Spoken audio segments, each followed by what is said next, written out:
ఆంధ్రప్రదేశ్ రాజకీయాల్లో మరోసారి ఆసక్తికర చర్చ మొదలైంది. కేంద్ర మంత్రివర్గ విస్తరణ జరిగితే ఏపీకి మరింత ప్రాధాన్యం దక్కనుందా? జనసేన నుంచి రాజ్యసభ సభ్యుడు లింగంనేని రమేష్, టీడీపీ నుంచి నెల్లూరు ఎంపీ వేమిరెడ్డి ప్రభాకర్ రెడ్డి కేంద్ర మంత్రివర్గంలోకి ఎంట్రీ ఇవ్వబోతున్నారా?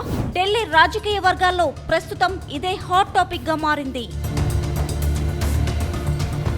కేంద్ర మంత్రివర్గ విస్తరణ లేదా పునర్వ్యవస్థీకరణపై దేశ రాజధాని ఢిల్లీలో జోరుగా చర్చ జరుగుతుంది.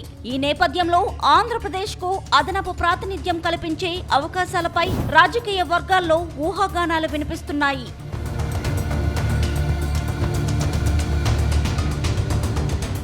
ఇటీవల జనసేన పార్టీ తరపున రాజ్యసభకు ఎన్నికైన లింగంనేని రమేష్ కు కేంద్ర మంత్రివర్గంలో చోటు దక్కే అవకాశం ఉందని ప్రచారం జరుగుతుంది.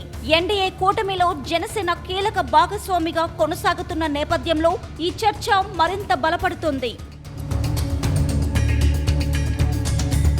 అటు టీడీపీ తరపున నెల్లూరు లోక్సభ సభ్యుడు వేమిరెడ్డి ప్రభాకర్ రెడ్డి పేరు కూడా బలంగా వినిపిస్తుంది. పార్టీ పట్ల ఆయన చూపుతున్న నిబద్ధత, పార్లమెంటులో చురుకైన పాత్ర, రాజకీయంగా ఉన్న ప్రాధాన్యత కారణంగా కేంద్రంలో కీలక బాధ్యతలు దక్కవచ్చనే అభిప్రాయాలు వ్యక్తమవుతున్నాయి.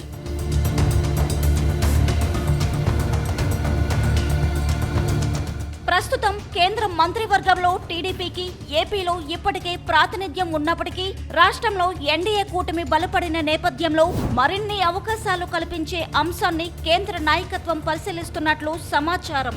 రాజకీయ సమీకరణాలు, ప్రాంతీయ సమతుల్యత, మిత్రపక్షాల ప్రాధాన్యత వంటి అంశాలను దృష్టిలో ఉంచుకొని ప్రధాని నరేంద్ర మోదీ, బీజేపీ అగ్రనేతలు తుది నిర్ణయం తీసుకునే అవకాశం ఉందని విశ్లేషకులు భావిస్తున్నారు.